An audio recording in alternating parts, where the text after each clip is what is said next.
As part of CABE's effort to inform our membership and community on policy, we are excited on this third day of the conference to welcome two candidates for governor, Chiang and Delaine Eastin, who accepted our invitations to provide their educational platforms for us today, with a special focus on English learners.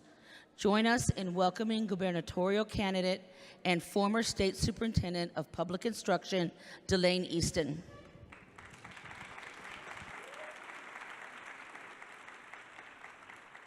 Good morning, CABE. Thank you for inviting me here today to celebrate the wonderful work you are doing on behalf of the children of California. I spoke at this conference a couple of times previously. At one occasion, I was introduced by two third graders from River Glen in San Jose, California. The first little girl, Latina, spoke Spanish at home, and she introduced me in perfect English. The second little girl was an Anglo who spoke English at home, and she introduced me in perfect Spanish. She is my niece. She went on to learn French in high school, Russian in college, and now is taking Finnish lessons at the Finnish embassy. I say this because I think most of you have heard the old joke, what do you call somebody who speaks 3 languages? Trilingual. What do you call somebody who speaks 2 languages? Bilingual. What do you call somebody who speaks 1 language? American. The fact is that all over the world, countries are teaching their children multiple languages. If you get a second, it's easier to get a third or a fourth or a fifth. And so it's time for California to really step up and embrace bilingual education and make it a target that we have every child in the state of California bilingual within the next decade.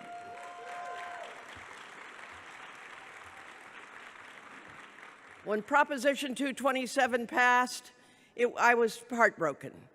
And yet I had a wonderful attorney on my staff at the Department of Education. I was Superintendent of Public Instruction. The staff said, you know, Delaine, we can grant an alternative schools waiver to each one of the dual language immersion schools. Under state law, if all the parents want to do something, you can give them a waiver. And so every single dual language immersion school, of course, had all the parents were on a waiting list, half of them. You know, the fact is everybody wanted their kids to be in that particular wonderful setting. And so, in fact, I gave alternative schools waivers to all dual language immersion schools so they could continue to operate. Pete Wilson was furious. I said, get over it, Governor. It's the law.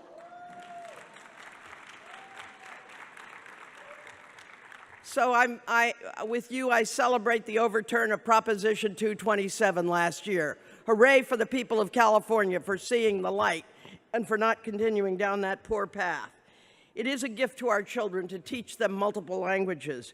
And I will say to all of you, the drop in the number of students that were getting served by bilingual education after 227 was a travesty. Now we are starting to inch back up, but, you know, and I was sorry that the AB 952 was vetoed, but I am glad that some money at least was put into the budget to help us to recruit additional bilingual teachers. We just have to get more of that, and we've got to celebrate more the diversity of who we are. I will say that as governor, I will in fact support the dramatic expansion of bilingual education. We will put this state on a path that every child has an opportunity to learn a second language. And I know that it's hard right now in many school districts because the resources are so low. Do you realize we're 41st of the 50 states in per pupil spending? We used to be 5th, tied with New York. New York is now spending more than twice as much per child as California. So I pledge to you to dramatically increase the support for education in the state of California so that we move from the bottom 10 of the 50 states to the top 10 of the 50 states in per pupil spending. Budgets are statements of values, and when you look and see that we're 41st in per pupil and #1 in per prisoner expenditure, you know there's something wrong in Sacramento. We need to fix it. Several people have told me, Delaine, that's a very ambitious thing you're talking about. It'll be really, really hard. And I remind people that when John Kennedy challenged America to put a man on the moon within a decade, a bunch of people told him, Mr. President, that's really expensive. Mr. President, that's such an ambitious schedule. I don't think it's doable. Mr. President, that's too hard. Kennedy said we go to the moon not because it is easy, but because it is hard. Let us do the hard thing, and let us make sure the kids of this state have an excellent education, of smaller class sizes, an opportunity not just to learn science and math, but to learn art and music, not just to learn English and history, but also to have athletics and to be in drama and to do all the things we should be doing, but most certainly to learn a second language while they're still in K-12.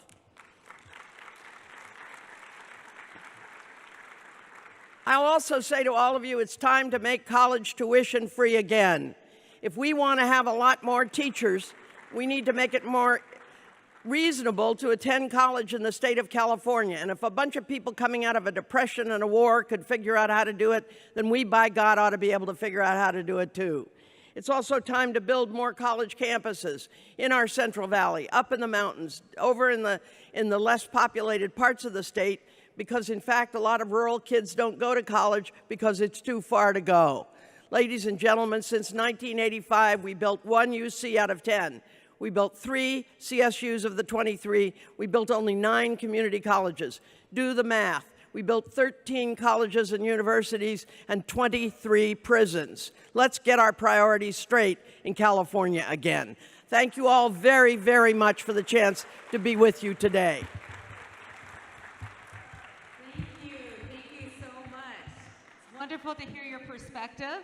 I'm Jan Correa, CEO for CABE, accompanied by our board president, Elodia Ortega-Lampkin. So Delaine, we have a couple of follow-up questions for you that we've gotten from the field. Great. Okay, Elodia, would you like to start? Sure. As you know, Proposition 58 and the English Learner Roadmap is taking center stage for educators in California. As governor, what will you do to help make sure that it is successfully implemented, and how will you support English learners? Well, it's my goal that we will, in fact, do a strategic plan that says within a decade, every child in California will have a chance to learn a second language. So we will support English learners by making sure they have the kind of programs that we offer with dual language immersion. I really do think it's a strength for English learners and for English speakers who want to learn a second language. And so the truth be known, some people are confused about dual language immersion because the scores are not necessarily better through about the 3rd grade. They even out at the 4th grade, and after that the kids' achievement shoots up because they've learned a second language. I say to all of you, if we have a strategic plan in the state of California around bilingual education, we can in fact give every child a chance to learn a second language. And I mean, for some it might be a sign language, but for others it will be Spanish, for others it'll be Mandarin, for some it'll be Japanese. All over the state, though, we're going to celebrate the diversity of California by doing the things that are routinely done in the Denmarks and in the Germanys and in the Frances. For heaven's sakes, the rest of the world offers its kids a second language. Why don't we? Thank you. And one final question. As governor, of course, you are in the position to appoint members to the State Board of Education. And as you can imagine, the appointment of members to the State Board is a high priority to us in the field of English learners in the development of English learner policy. What would be the key characteristics that you would prioritize in the appointment of members to the State Board of Education? The State Board of Education, the regents of the University of California, and the trustees at Cal State University need to look more like the people in this room. They need to be more diverse. They need to have different kinds of backgrounds. And I jokingly said that as a regent, I was one of the few that didn't come in my private jet. The fact is they need to be of all income levels, of all backgrounds, and they need, in fact, to be diverse. But they also need on the state board to be on fire to give every kid a great education in the state of California. A great education, not just an adequate one. Thank you all very, very much. Thank you. Candidate for the Governor of California, Delaine Eastin. Good to see you. Thank you. Thank you so much. Thank you, Candidate Eastin. Next, please welcome our current state treasurer and candidate for governor, John Chiang.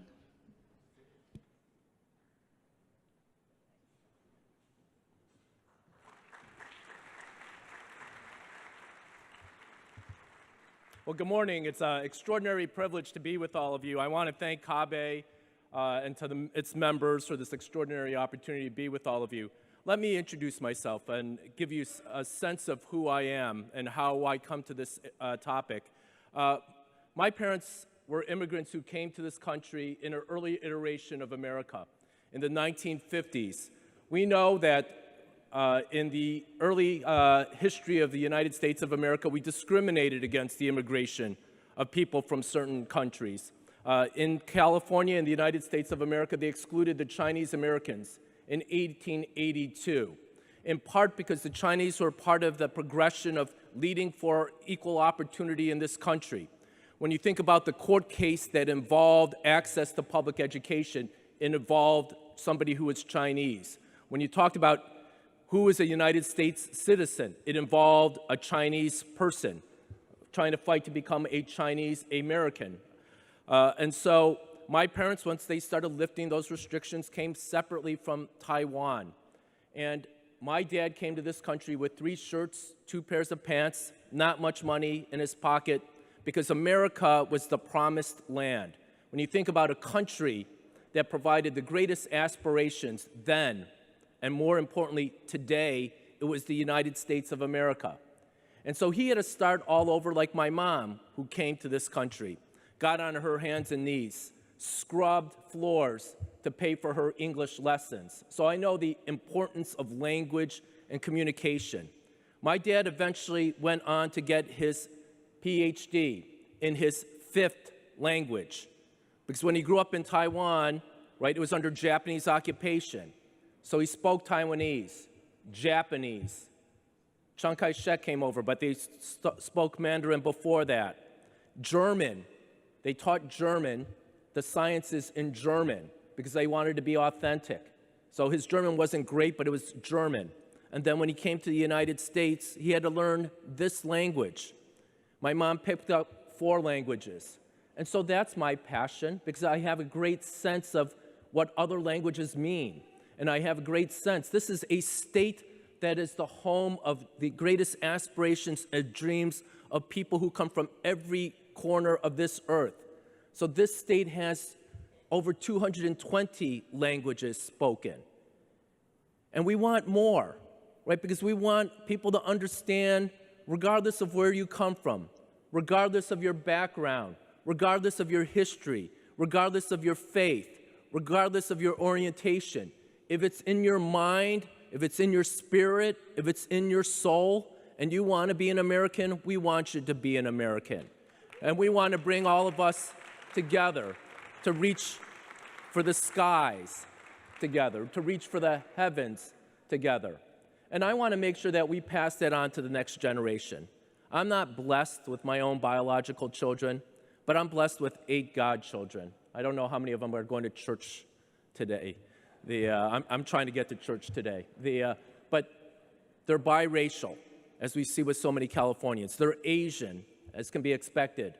Latina, right? It's the future of California. As I like to joke, right, when you look at the demographics of California, what the future looks like is a whole bunch of Latina-speaking Mandarin, right? Because when you think of, right, the United States being the world's largest economy, and it's not sort of a joke, right? It's serious, right? When you think about our future, in the global economy, and you think about China, the world's 2nd largest economy, right? In America, we're number 1, and we're going to always fight to be number 1. We're going to make sure we have a high quality of life. But, right, when you have a country, and also India, that's 4 times larger than we are, right? We have to understand that we have to build bridges with others.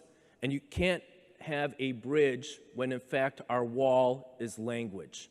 Right? So your work is absolutely critical, not only for the greater economy of the United States of America, for California, but in just the fundamental connection of human beings interacting with each other. And so that's the spirit of which I come to you. That's the spirit of which I hope all of you will elect me to the governor's office. Understanding, united, we are powerful. And I heard Martha from Selena using a St. Francis of Assisi quote, so I'll use one. St. Francis of Assisi said this: "All the darkness in the world cannot extinguish the light of a single candle." Right? When things seem hard, Washington, D.C. is taking to us, they're not going to support education, they're not going to support healthcare. Don't lose faith, right? Because if that single light is burning within you, you are the light, and it's not one, right? Because there are many here. We are that bright flame that can inspire and light up the hope for the world together. So thank you very much.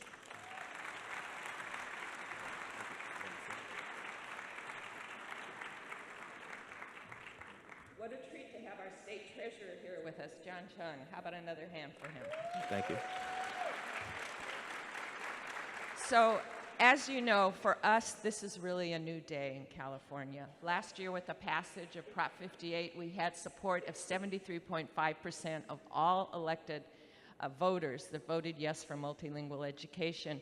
And here at this conference, we're celebrating the unveiling of an English learner roadmap, which is new policy. So we have law, public support, and policy. So we're wanting to hear from you, Treasurer Chiang, as to what do you see your work would be for implementation of both the new law and our new policy? Yeah, well, it's absolutely critical. As you referenced, I'm the state treasurer, but I'm the only person in California history to serve in all three financial offices. The Board of Equalization, many of you don't follow it, but it's the tax authority. Somebody has to understand the taxes, especially what's happening with President Trump, when they're going to try to cut to the bone education in the state of California. If you remember, it was me on the commercials of Prop 30, because I was trying to make sure that we put in revenues. We know that bilingual programs are being impacted today because of multiple fronts: lack of funding, lack of teachers, teacher shortages, not enough, right? You can't recruit young people into this field, not enough research because of the lack of findings in regards to longitudinal studies to make sure that these programs are working. So I'm going to partner with you to make sure, and this organization, to make sure that we get consistent funding. You can't have what we had during that financial crisis where we deferred $10 billion worth of payments to school districts, where we had 188 school districts in December of 2012 in negative or qualified certification, just worried about how they turn on the lights, not even bilingual education or financing all of that. And as you heard from me, the bilingual education, with great respect, isn't enough, right? When I went to Germany and I'm in Munich, right, and the bus is there, and we go to a McDonald's, and the German high school student is speaking English, right? I said, "Your English is beautiful." He goes, "You ought to listen to me. I speak 4 languages beautifully." Right, that ought to be the spirit of what we're going to do. So we're going to work to make sure that if those children choose, unlike my niece who's graduating from high school in a couple of months in Fort Worth, Texas, right? Early on, she was studying Latin, Spanish, a little bit of Mandarin when she was in grade school, but by the time she got to high school, she had to choose one. We need to put in place things like other countries where you can have multiple options. Thank you very much. And for our next question, one of the key things we know that the governor is able to do is make key appointments. For us, a real key policy board is the State Board of Education. So we're interested into what would you look for in the candidates that you're going to appoint to the State Board of Education? Integrity is number one. Energy. Well, this is actually what Warren Buffett says a lot of it. Right? You want somebody with high integrity to do the right thing. You want somebody who brings a lot of energy and passion. You want high intelligence. And then you want people from all communities, right? This is a state where 1 in every 5 of us lives in poverty. If we're going to eradicate the entrenched cycle of poverty, you have to change what happens in regards to the education in every single community. And so you have to have people who come from that. Some of you know that I sit on the boards of CalPERS and CalSTRS. As a board member of CalPERS and CalSTRS, about a decade ago, in my second year in office, I pushed for more people of color to sit on America's corporate boards. The next year, I pushed for more women to sit on corporate boards. A few years later, I pushed for more people of LGBTQI backgrounds to sit on corporate boards. And then a few years ago, I asked Betty Yee to join me to put more individuals with climate change risk expertise. So we need people who understand the students and the best opportunities that are presented, and that would certainly include perhaps and hopefully many of you to serve within the administration, including the State Board of Education. Okay, we're ready to serve. Thank Thank you you. very much. Thank you so much.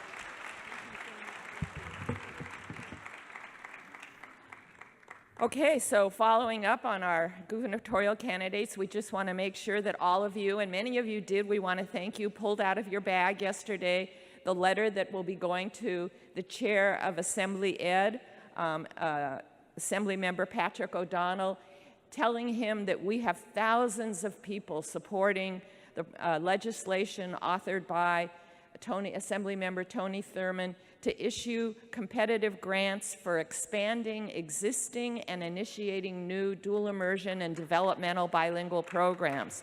So it is with our voices that the members will vote on this piece of legislation for its first legislative hearing on April 8th.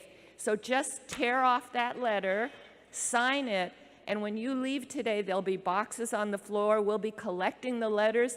They will be handed in April 11th at the Assembly Ed meeting, and your voices with ours will be heard. Thank you very much.